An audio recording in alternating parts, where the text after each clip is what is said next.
Hello everyone, आप सभी का स्वागत है वोकेब मैराथन के पार्ट 2 में।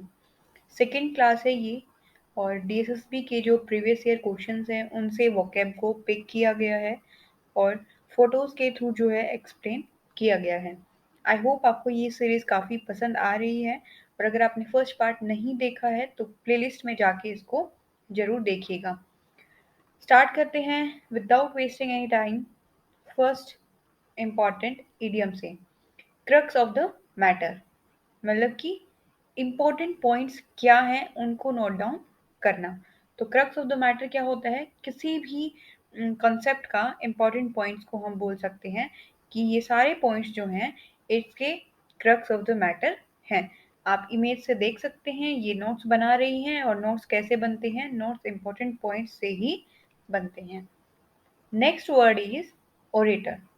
ओरेटर का मतलब होता है someone who is good at public speaking, जो मतलब कि पब्लिक स्पीकिंग में बहुत ही ज़्यादा अच्छा होता है, मतलब कि एक अच्छा वक्ता होना, अपने थॉट्स को अच्छे से एक्सप्रेस कर पाए दूसरे आदमी के सामने, उसको हम बोलते हैं ओरेटर। पिक्चर में आप देख सकते हैं आगे जनता खड़ी है, ठीक है, बैठी है सॉरी, और फिर एक ओरेटर जो है उनके सामने स्पीच दे रहे हैं, तो उसे हम बोलते हैं ओरेटर। जो गुड स्पीकर होता है, पब्लिक स्पीकिंग कर लेता है, it means he is an orator, he is an orator. अच्छा, अब आप ये बताइएगा, ग्रामर का एक क्वेश्चन है, ओरेटर से पहले ए लगेगा या फिर एन लगेगा? ठीक है। Next word is martyr.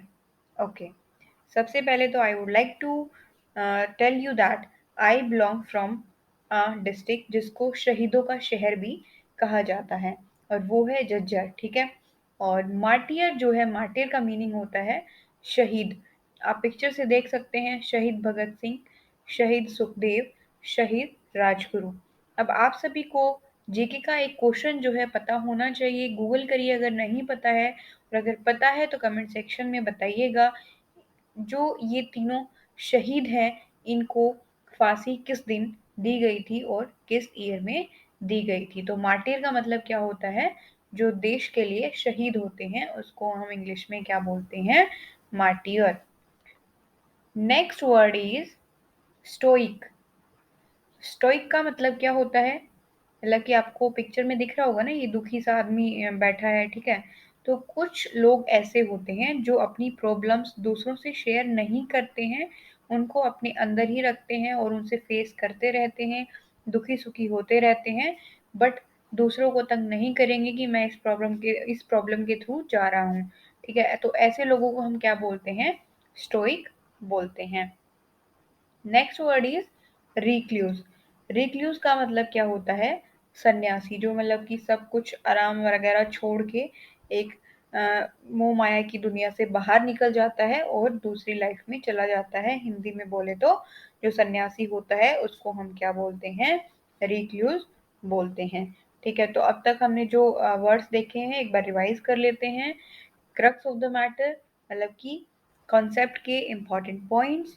Next word is orator. Orator का मतलब होता है जो अच्छा वक्ता होता है, good speaker. Next word is martyr. Martyr का मतलब शहीद। Next word is stoic. Stoic का मतलब someone who don't share his problems with other person, अपने दुख को अपने तक ही रखना। Next word is recluse. Recluse का मतलब होता है सन्यासी। इस पिक्चर में आप देख सकते हैं, ये अपना झोला बिस्तरा बांध के और निकल पड़ा है सन्यास वाली दुनिया में, ठीक है। नेक्स्ट वर्ड अब हम देखते हैं वेटरन। आपको ये एज्ड पीपल इसमें इस फोटो में दिख रहे होंगे, और इसी से हम मीनिंग कंक्लूड करेंगे कि वेटरन का मतलब होता है जिसके पास किसी भी काम में एक्सपीरियंस हो, ठीक है, उसको हम बोलते हैं he is a veteran. Okay, मतलब कि someone who is having a experience, जिसके पास तजुर्बा होता है किसी भी काम को करने का, ठीक है, उसको हम क्या बोलते हैं? वेटरन बोलते हैं। Next word is atheist. ठीक है, एथिस्ट का मतलब क्या होता है?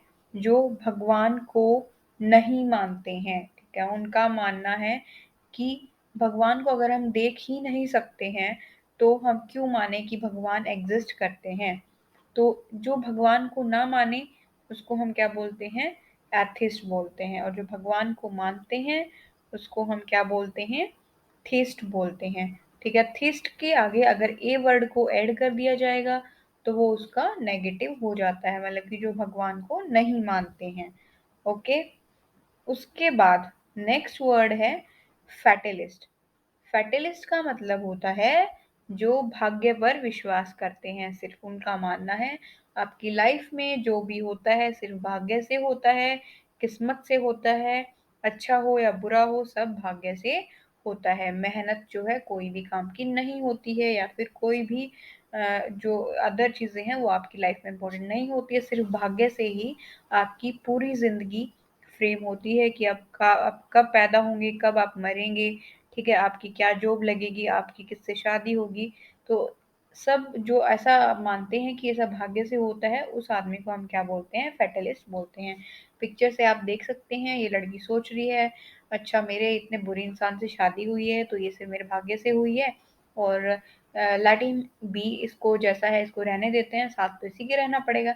बट नहीं मित्र, आप ऐसा नहीं सोचिए, ये भाग्य से नहीं होता है, ये सिचुएशन से होता है। आपको गलती से ऐसा मनुष्य आपकी लाइफ में आ गया है। हाँ, इससे निकलने के भी आपके पास ऑप्शंस होते हैं। आप वोलेंस को टॉलरेट ना करें। इससे इस जो ये आपकी जिंदगी है जो एक डिसीजन की वजह से गलत हो गई है, इससे आप बाहर भी आ सकते हैं। इसको भाग्य पे मत छोड़िए कि हाँ भाई मेरी तो किस्मत में यही था। ठीक है, तो ऐसे फेटलिस्ट नहीं बनना है आपको। अगर भगवान सब कुछ भाग्य से होता है, अगर भगवान ही सब कुछ करता है, तो आप एक बात बताइए, भगवान, आप बोल रहे हैं कि ये क्रिएचर है, हर एक चीज जो है भगवान ने बनाई है, तो आप ये बताओ फिर भगवान ने ये माइंड किस लिए बनाया है? क्या माइंड को मतलब ठीक है साइड में रखने के लिए बनाया है भाई? माइंड का आप यूज ही मत करो अपनी लाइफ में, है ऐसा थोड़ी ना होता है। तो पूरे आप भाग्य पे डिपेंड मत करिए। ठीक है, नेक्स्ट वर्ड इज एमैच्योर। ये एमेच्योर तो नहीं है, प्रोनाउंसिएशन इसकी होगी एमैच्योर। ठीक है, ये होता है मतलब कि आप इसमें एक प्लेयर देख रहे हैं, फुटबॉल है हाथ में, ये बस शौकिया खेल रहा है, प्रोफेशनल नहीं है, इसका शौक है फुटबॉल खेलना, तो उसको हम बोलते हैं एमैच्योर। ओके, आई होप आपको ये वर्ड क्लियर हो गया होगा। एक बार हम लास्ट के कुछ वर्ड्स जो अभी हमने किए हैं वो रिवाइज कर लेते हैं। हमने देखा था वेटरन। वेटरन का मतलब होता है someone who is having experience, जिसके पास तजुर्बा होता है काम को करने का। एथिस्ट मतलब जो भगवान को नहीं मानता है। ठीक है, थीस्ट जो भगवान को मानता है। फैटलिस्ट मतलब कि जो भाग्य पर विश्वास रखता है कि जो होता है भाग्य से होता है। ए मैथ्योर मतलब कि someone who is only playing for pleasure, मतलब प्लेजर के लिए किसी गेम को खेलना, और वो प्रोफेशनल नहीं है उसमें। ठीक है, नेक्स्ट अब हम वर्ड देखते हैं बीवी। बीवी होता है अ ग्रुप ऑफ गर्ल्स। ठीक है, उसको हम बोलते हैं बीवी। पिक्चर में आप देख सकते हैं ये गर्ल्स का ग्रुप है। हाँ, साइड में थोड़े बहुत आपको एक्सेप्शन भी दिख जाएंगे। आगे हम चलते हैं, कुछ एक ऐसा ही वर्ड है ग्रुप से रिलेटेड जो पक्षियों का झुंड होता है। आपने कई बार आसमान में देखा होगा उड़ते हुए, काफी अच्छा नजारा होता है। तो जो group of birds flying in the sky उसको हम क्या बोलते हैं? एक वर्ड में बोले तो फ्लोक बोलते हैं। क्या बोलते हैं? फ्लोक बोलते हैं। Next word is hypothermia. इसमें दो वर्ड आ रहे हैं। ठीक है, थर्मिया मतलब कि टेम्परेचर, हाइपो का मतलब होता है कम हो जाना। तो हाइपोथर्मिया, आपको इस इमेज में ये भाई साहब दिख रहे हैं, ये हाथों को पकड़े हुए हैं, कोट वोट डाले हुए हैं, और इनको ठंडी लग रही है और ये काफी जम चुके हैं। इसका मतलब होता है कि जब किसी का टेम्परेचर, बॉडी टेम्परेचर जो है नॉर्मल बॉडी टेम्परेचर से भी नीचे हो जाता है। अब हमारा नॉर्मल बॉडी टेम्परेचर क्या होता है? हम ऑलरेडी साइंस की क्लासेस में देख चुके हैं। 37 degree Celsius is a normal body temperature in human beings.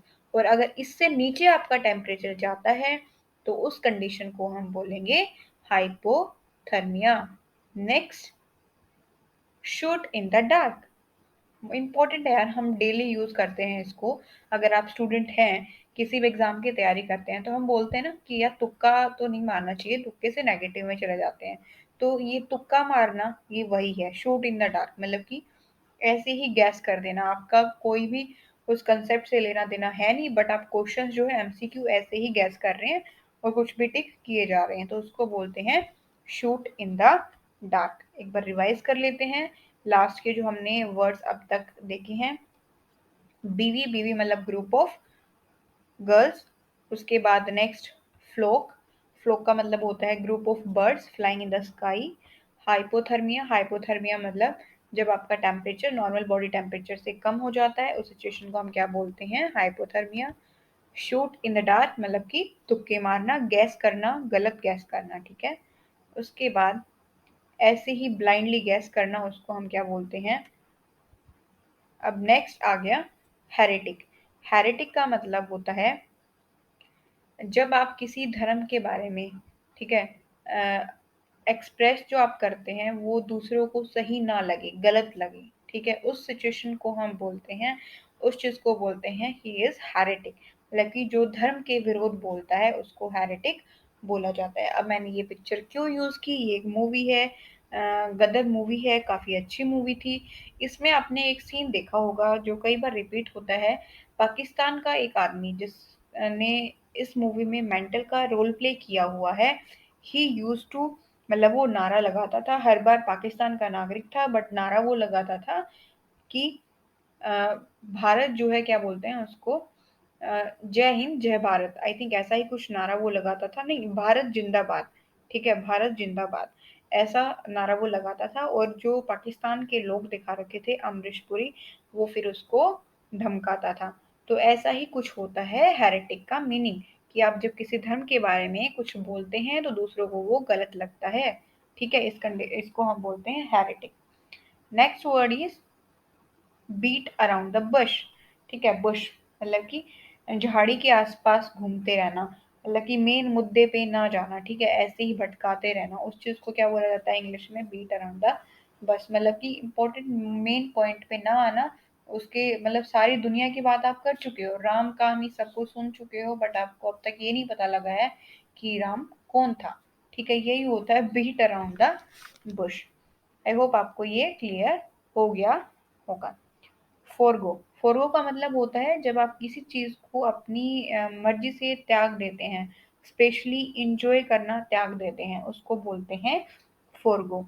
Next word is venerable. Venerable का मतलब होता है समवन हु इज रिस्पेक्टेड, जो आदरणीय हो, उसको हम बोलते हैं वेनरेबल। एक बार रिवाइज कर लेते हैं लास्ट के वर्ड्स। सबसे पहले आया था हेरेटिक, हेरेटिक मतलब जब आप धर्म के विरोध कुछ बोलते हैं। बीट अराउंड द बुश मतलब कि दुनिया भर की बातें कर ली आपने, बट आप इम्पोर्टेंट मुद्दे पे आपने कोई भी डिस्कशन नहीं किया जो कि आपको करना चाहिए था। फोरगो, फोरगो का मतलब होता है कि त्याग देना, स्पेशली इंजॉय को। नेक्स्ट इज वेनरेबल, वेनरेबल का मतलब होता है आदरणीय।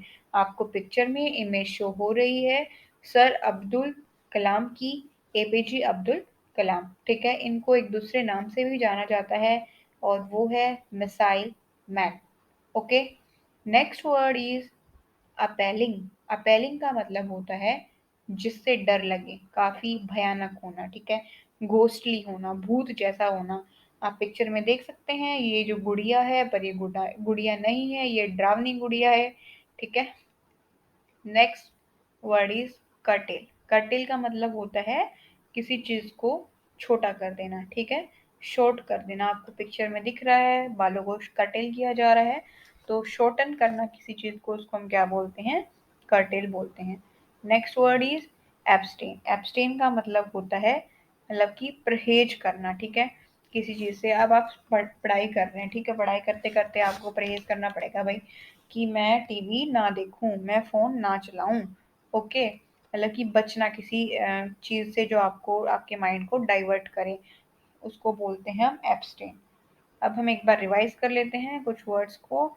सबसे पहले हमने देखा था अपेलिंग, अपेलिंग का मतलब जो डरावना होता है। कर्टेल, कर्टेल मतलब कि छोटा कर देना। एब्सटेन, एब्सटेन का मतलब कि बचना, परहेज करना, ओके। अब हम चलते हैं नेक्स्ट वर्ड पे, फिकल। फिकल का मतलब होता है समवन हु इज चंचल, मतलब कि जिसका मन एक जगह ना लगे, जो अपने फीलिंग्स पे टिकाऊ ना हो, ठीक है। कभी उसकी फीलिंग्स हो रही है कि हाँ आई लाइक यू, और कभी उसकी फीलिंग्स हो रही है जनरेट कि आई डोंट लाइक यू, ठीक है। तो ऐसी जब सिचुएशंस होती हैं उसको हम बोलते हैं फिकल माइंडेड पर्सन, ओके, जो अपनी बातों पे एक नहीं रहता है, इधर उधर लुढ़कता रहता है, उसको हम बोलते हैं fickle, okay. Next word is order of the day.